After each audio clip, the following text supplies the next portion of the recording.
Welcome to Tony at 12. I'm Tony LeBlanc, and today I'm in conversation with Robert McDowall, and we're going to take a look at the newly formed Bailiwick Commission. Good afternoon, and how are you? Not so bad at all, Tony. Not bad. Looking forward to spring. Yeah, it came and went, but there we are. It did. It did. There we are. Okay, the commission. Whose idea was it? Well, this is very interesting. No politician has claimed credit for this, which is quite unusual. I think it's really a convergence of issues that have come together. I mean, principally, you know, the 1948 agreement, which was a temporary agreement to re-establish the viability and economic development and self-sustaining ability of Alderney, but it has continued for what, 80 years, and it is clearly out of date. So that is the primary issue. But I think there are others. I think there's obviously the growing cost of provision of transfer services to Alderney. I think particularly health, education, these sort of things have grown under legislative pressure over the past decade or more. I think the other interesting point is I think there has been reputational damage, frankly, to Guernsey, Alderney, and Sark, if I may add them, over the last 10 years with a constant revolving door of politicians and political instability. And I also think there is there is the issue of clearly the apparent financial challenges which Guernseys face. Now, they're alleged financial challenges. I don't think at the end of the day we quite have a grasp of whether these are big or bad because the figures oscillate wildly. Um, and also, it is a good time because there's a lot of external geopolitical factors, I think, which are going to feed in to the future of these islands.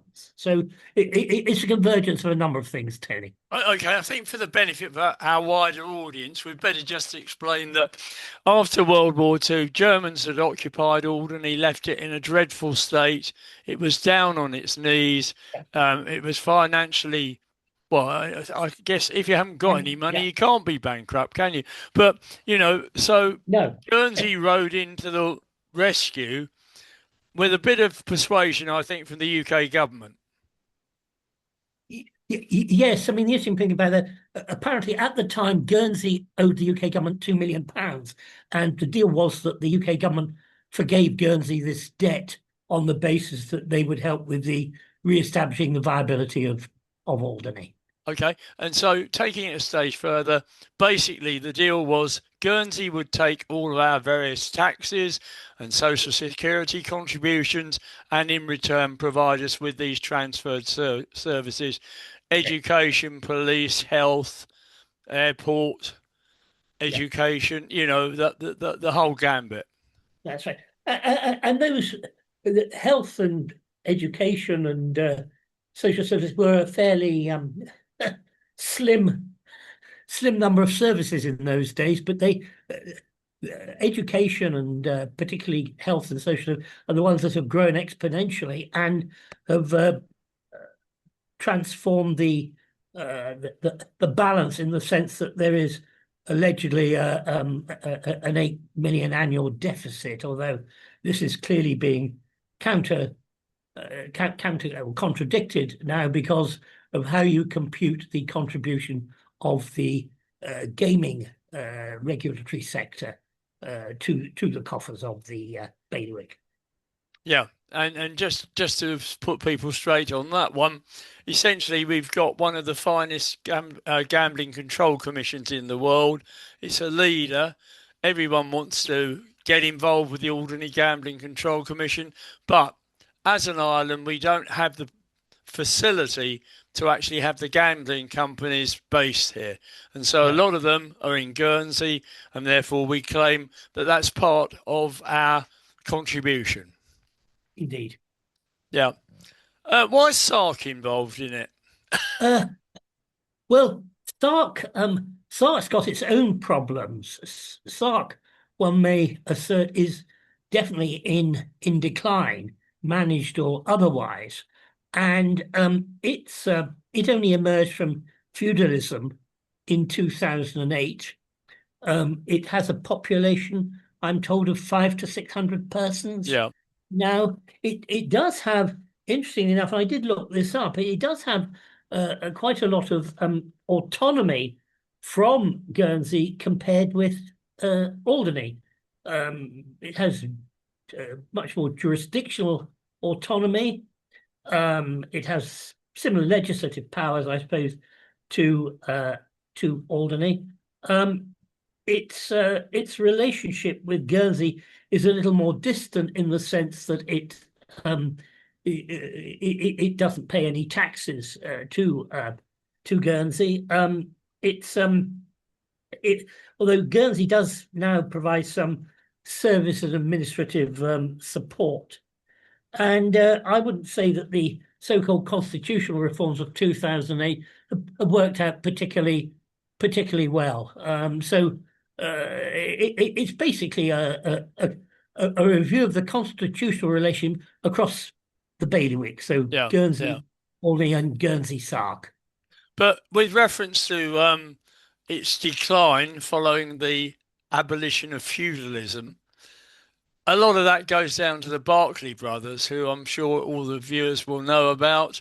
They, built what can only be described as a fort on a little island next door to Sark, and then from there on started to wave their fists at Sark and influence what went on a lot. So it didn't have much of a chance to breathe up once it dived out of feudalism, did it? No, it didn't. And of course, the Berkeley brothers' affairs are not in a good shape at all. There's only one Berkeley brother now, and what's going to happen to the fort and all the other things they built? I have no idea, but it shows the danger of bringing in a modern day overlord. Yeah, very much so. So how do you see the commission actually going about obtaining evidence? Are they going to have, we've been asked to fill out a questionnaire, I know, but obviously they need to go deeper into it than that, don't they? Yes. I mean, I think the first stage, there's this survey which I filled in. I'm sure a lot of others have filled in, which essentially is there to draw out what people see are the essential issues to be reviewed and discussed. And from this survey, they will come out with, quote, an interim report later in the summer, which I would imagine will highlight the major issues and give them some additional focus over and above what was in their mandate and brief. And thereafter there will be meetings with the different sectors of the bailiwick. I imagine there'll be some public meetings, and they will come up with a final report about September next year. But I think the important thing is, Tony, they don't have quasi-judicial powers. All they can do is make recommendations. Now that's good, and let's hope there's some positive recommendations. But they cannot enforce these recommendations. These are left to the three jurisdictions, Alderney, Sark, and Guernsey, to negotiate and sort out themselves. I personally think that's a mistake. I think there should be mandatory arbitration subsequently if the different jurisdictions cannot sort out their differences or sticking points. Well, how wide do you think it's going to cover? It's obviously going to cover government. It's going to cover the finance industry. It'll cover connectivity. Connectivity. What it will not cover is the constitutional relationship with the UK. That is not being covered in this. So it's really the the constitutions of the three jurisdictions, how they can sustain themselves in the 21st century, working together in a compatible way, I suppose. Looking at the sort of makeup of the commissioners, they're all from the public sector. Sir Bob Neal, who's a KC, he's a sort of constitutional expert, I suppose, from the UK. He sat on a number of government committees in the UK, and he was a mid-ranked minister for a while. We have a constitutional lawyer. We have a senior UK civil servant, Sir Philip Rycroft. We have a former MP who was a psychologist. Sorry. Whether That's an oxymoron. Well, she may be there to provide counselling. I don't know. And there is the former First Minister of Wales, who is also a lawyer. So the weighting is very much in the public sector affairs, constitutional law.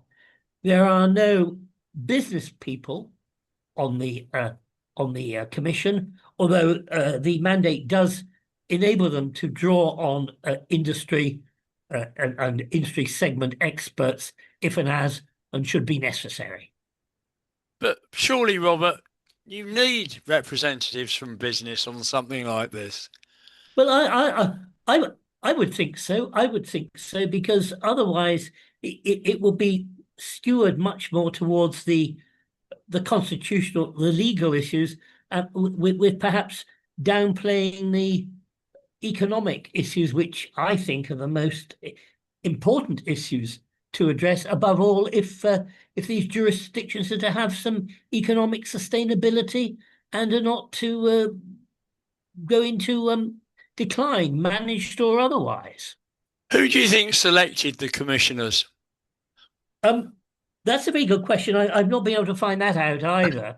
They are people who are all of them have had some exposure at different times in their careers to the Crown dependencies. So they do have some level of knowledge of the Crown dependencies and their constitutions, their relationship with the UK, and so forth. But whether the names were drawn out of a hat or what, I'm not sure. All I do know is that the proposals obviously went first of all to Guernsey to be approved. I would imagine by the Policy and Resources Committee, and then obviously by the States of Guernsey, and then they did obviously go to Alderney and Sark for approval. I don't think there'd be much there'd be no public rejection of any of them. Let me put it to you like that. One of the lines that we've got on our little list that we prepared was resolving long-standing tensions regarding funding infrastructure and shared services. Well, how can they do that? I mean, they can't go along with a magic wand and say, "Okay, chaps, let's start again." Well, they obviously have to get financial information from the Guernsey Treasury, from the Sark Treasury. I assume Sark has a treasury. Yeah, and also from the Alderney Treasury, which in fact is essentially funded by the Guernsey Treasury. So they have to get information from there. My one concern would be that Guernsey has now moved to so-called international public sector accounting standards, so has a particular format for setting out their finances. Alderney has not yet reached that stage, allegedly because they are having some challenges in putting together a public asset register to determine the assets and the value of assets that are owned by the states of Aldi, and I have no idea what the state of the Treasury matters are in Sark. Other than they're obviously looking to borrow £1.5 million from Guernsey to fund the electricity company, but where that indicates that they don't have reserves or not, I don't know. Yeah, yeah, okay. It is a very complicated matter, this, isn't it, when you think about it? Because everyone's pushing This, from I think, different directions and everything else. Okay, that's a, so and I think that will harmonizing or agreeing the playing field for finances, I think, will be one of the most challenging issues mm, because obviously they are one of the outcomes is looking to quote reset the financial relationship between the islands. I would have thought a session with GPEG, headed by Lord Digby Jones, wouldn't be a bad idea to show them, how Well, I think businesses were I certainly think faring. that would be a start, and yeah, I think that'd be a start, and I would assume GPEG will make some submission, whether Sure of that, yeah. they're filling in the survey or whether they're waiting until the commission gets into consultative mode. I don't know, but there'll be all sorts of sectors. So, for example, I happen to know that the charity sector will be making a submission, Mm. and obviously the finance sector, not just overall, but by the individual segments. So, insurance, fund management, etc. So I think there'll be a lot of very highly segmented submissions, which will somehow have to be consolidated and collated. And who's going to do that? Well, I did ask, what role is the civil services playing in the Bailiwick Commission? And they're there to provide, quote, administrative and secretarial support. Now, hopefully, that doesn't lead to them to assembling in their own way how they would like the certain matters to look. Never trust the civil service entirely, Tony. As anyone in Westminster will tell you. Quite. So But we've got a bit of criticism coming from local deputies about the appointed commissioners not really being too involved with the bailiwick, all being UK based, and correct. we've already covered that. But it does seem to me a bit strange. Now, it's not going to come cheap, is it? No, it's £500,000 from the states of Guernsey, £15,000 from Alderney, and I'm not quite sure what's coming from Sark Well, I don't think yet. they've got anything to give, actually. Have Well, they, once they? perhaps a free boat trip for the commissioners to Sark, But and is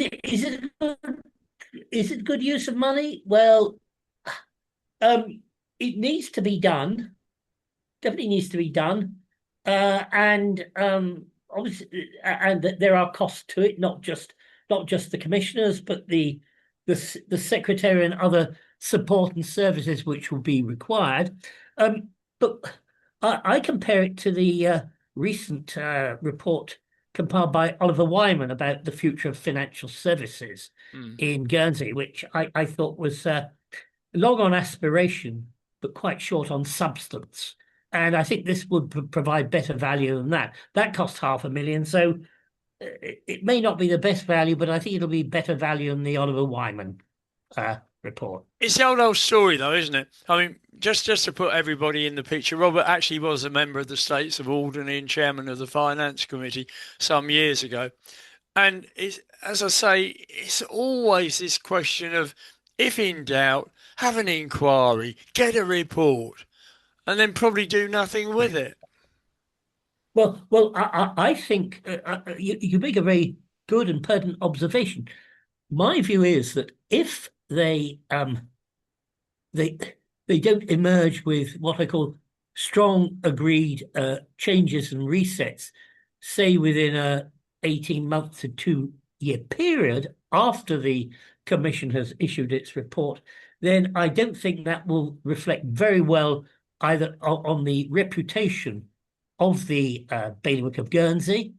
And I think if that happens, it may well give the UK government an excuse to intervene should they want it, because let's go back, because the last sort of constitutional review, I think David Orme might have mentioned this in an earlier interview, was the Kilbrandon Commission back in the 1960s and 70s. Now, that was done to look at devolution, if I could put it. It was done at the time when Scottish nationalism and Welsh nationalism were on the rise, but they did decide to rope in the Crown dependencies, and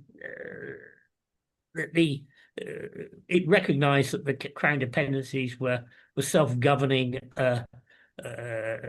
institutions, but it did conclude at the end that in the final eventuality, although matters are governed by convention, the UK government can in extremis intervene. And I would strongly suggest that if the jurisdictions don't reset the relationship in an amicable, compatible, and sustainable way, then I think it gives the UK every excuse to come in and sort it out themselves. Mind you, they've got enough sorting out to do. Well, this is what I was going to say. I mean, we'd be very low down the list, wouldn't we, from that point of view? Yeah, well, that's right. I mean, a few offshore islands with 65,000 people or something is probably about 1,500th on their list of priorities at the moment. So below Chagos. Yeah, that's right. That's right. But I would strongly urge all the jurisdictions to take the recommendations seriously and to aspire to either implement them or have very reasoned rather than emotional views for not implementing them and come up with substitutes. Very important. Yeah, agreed there. There's no doubt about that. We're sort of in this situation where I'm not convinced that even when they've done the report that anyone is going to actually do anything to implement it. I'm sorry, but I've seen 40 years worth here, and it's the old story. It's all talk and no action. Well, of course, we have revolving political doors, and a lot of them over the last 5 to 10 years. I suppose on the basis that the report is issued in, let's say, the end of Q3 2027, that gives about 18 months for Guernsey to do anything before their next election. Not a great deal of time. I'm not quite sure where we'll stand in Alderney with the political regime at that time, and Sark. So I'm also concerned that whether there are the capable politicians to pick up the batons of the recommendations and run with them. Because the thing is, we do see wrecking parties, don't we? Just getting back specifically to Alderney. We had the McDonald report, nearly 10 years ago? End of 2016, yep. Okay, right. So 10 years ago, as to how to actually try and reform our government into a working unit and improve it. Nothing's been done. They're talking about doing it this year. That means actually reducing the number of members from 10 to 8, and also trying to synchronise the election so you have one general election every 4 years. Correct. Now, I hear the wrecking ball is already out with a couple of our politicians. Yes, I read that, yes, and I assume it'll come to a head at the states meeting tomorrow, whenever it is. I think the point, while I personally agree with the reduction in numbers, I think the whole thing should have been set out as a sequencing operation. What happens first, what happens second, what happens third. This was sort of done in isolation. And I would uh, obviously they're guided by the law officers, and I don't think the law officers really looked at the broader issues beyond the strict legislation which has been drawn up to enable the reduction from 10 to 8. The other thing I'm concerned about is that uh, the workload, if you call it a workload, of the politicians will be have to be spread among 8 now rather than 10. There are now 4 committees, the Economic Development Committee and so on. And politicians already complain about their workload. They're going to have to get, are they going to have to give them secretaries or PAs? Or as I suggested, perhaps constitutional interns. That'd be good. Or, That'd be good. yeah, or they're going to have to get another civil servant or two to support them in their endeavours. So I'm a little. I don't know from a productivity point of view what the result of this will be. But they've recently voted themselves a reasonable increase in pay, haven't they? Well, they did. They did. I mean, what they did do. I think the independent review suggested the rise came a year later than it has done. They I think rather politically ineptly pushed it forward a year. That immediately gets people's back up, and it's so they'll get more money. They'll reduce their number by 2, which allegedly cancels out the rises, but they will still, in my view, need additional civil service resources to help them in their political endeavours. I go back to 1982 with Alderney. When I came here, the Treasurer's Department consisted of 3 people: John Sumner, John Sabir, and Kerry. They ran it very well on record cards and everything else. God knows how many there are in it now. I rather suspect it's a dozen people involved in the Treasury side. They've got computers to make it all work. There may well be directly. Yep. There may well be directly and indirectly. There's obviously a lot more rules and regulations that have come in governing finance reporting and so on, which complicates matters. But yes, I'm afraid legislation always leads to increase in civil service numbers and bureaucracy. Such is the nature of legislation, Tony. Yeah. And we're never going to beat it, are we? No, we're not. What John Bullard described it as the blob, didn't he? Yes, exactly, the blob. Yes, that's right. Channel Islands blob. I don't know. Right, okay. So are there going to be losers and winners when the report comes out? Well, I think the losers could well be some of the. I think some of the politicians could be losers in the sense that they will look for more streamlining of legal and political issues. So some of the politicians could be losers, and hopefully some of the civil service as well, pruning the civil service. Although that's probably wishful thinking at best on my part. I think the other losers may well be some of the industries here, the nascent industries around technology and so on. I think they could be losers. I also think the other losers could be ultimately the finance industry. The finance industry is extremely complicated now. It's very digitized, and Guernsey has not been the quickest on the digitising uptake. I think also the regulatory commission, I mean, it does a reasonable job, but it doesn't have the breadth or depth of capacity and competencies to address some of the more complex and particularly technology-based services which contribute to the financial services industry these days. So I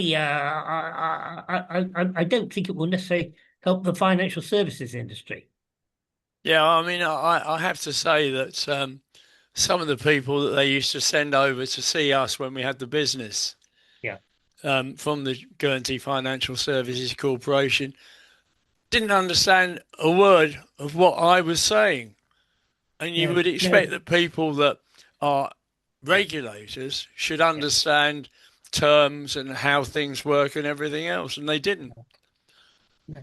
Uh, uh, uh, and there's a lot of caution, uh, rigorous process, and so on, as much to enable them to defend criticism of the offshore finance industry, which is, of course, I think, undergoing quite a change, and will go and undergo even more change as we have more global fragmentation.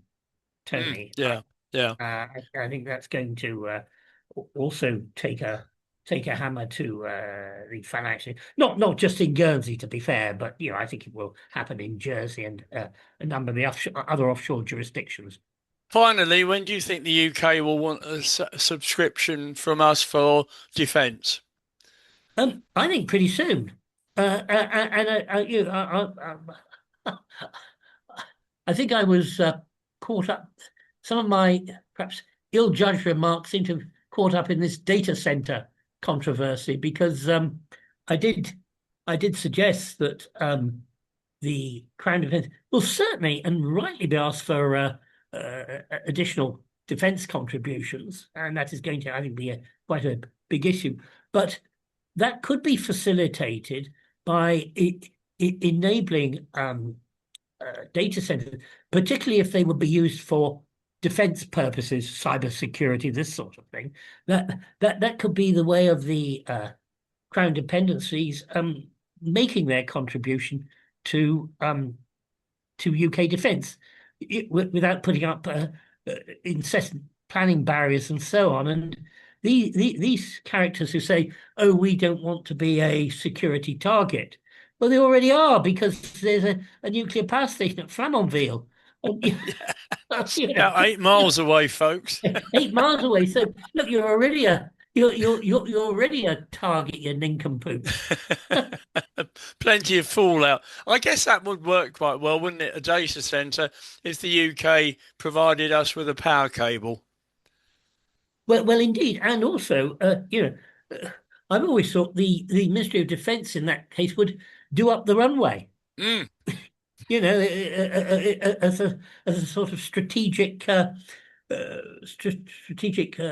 possibility where they needed it. That they, Which, they send the Royal Engineers over. They do it for 30 or 40 million, probably less. which is, of course, what happened when the Victorians were in power, and that's why Exactly. Alderney has all of these forts to repel the French. Exactly. Yeah. Exactly. You need to think of that back to the Ministry of Defence in the 1850s. It's all happened before, and it'll happen again, I guess. Now, Exactly. just to tidy things up, I did get in touch with the commission, the press officer, Yeah. for an interview, and I haven't heard a dicky. So there we are. I mean, I suppose. I mean, the commissioners, whether it's Bob Neal, may not want to say anything which may seem to prejudice their review. That people get very sensitive about I, prejudice and speaking in I'm advance. always prepared to head it up without prejudice. All right. Well, good luck with that endeavour anyway, Tony. Robert, thanks a million. Good to see you again. Take care. Okay. Bye for now. Bye, Tony. Take care.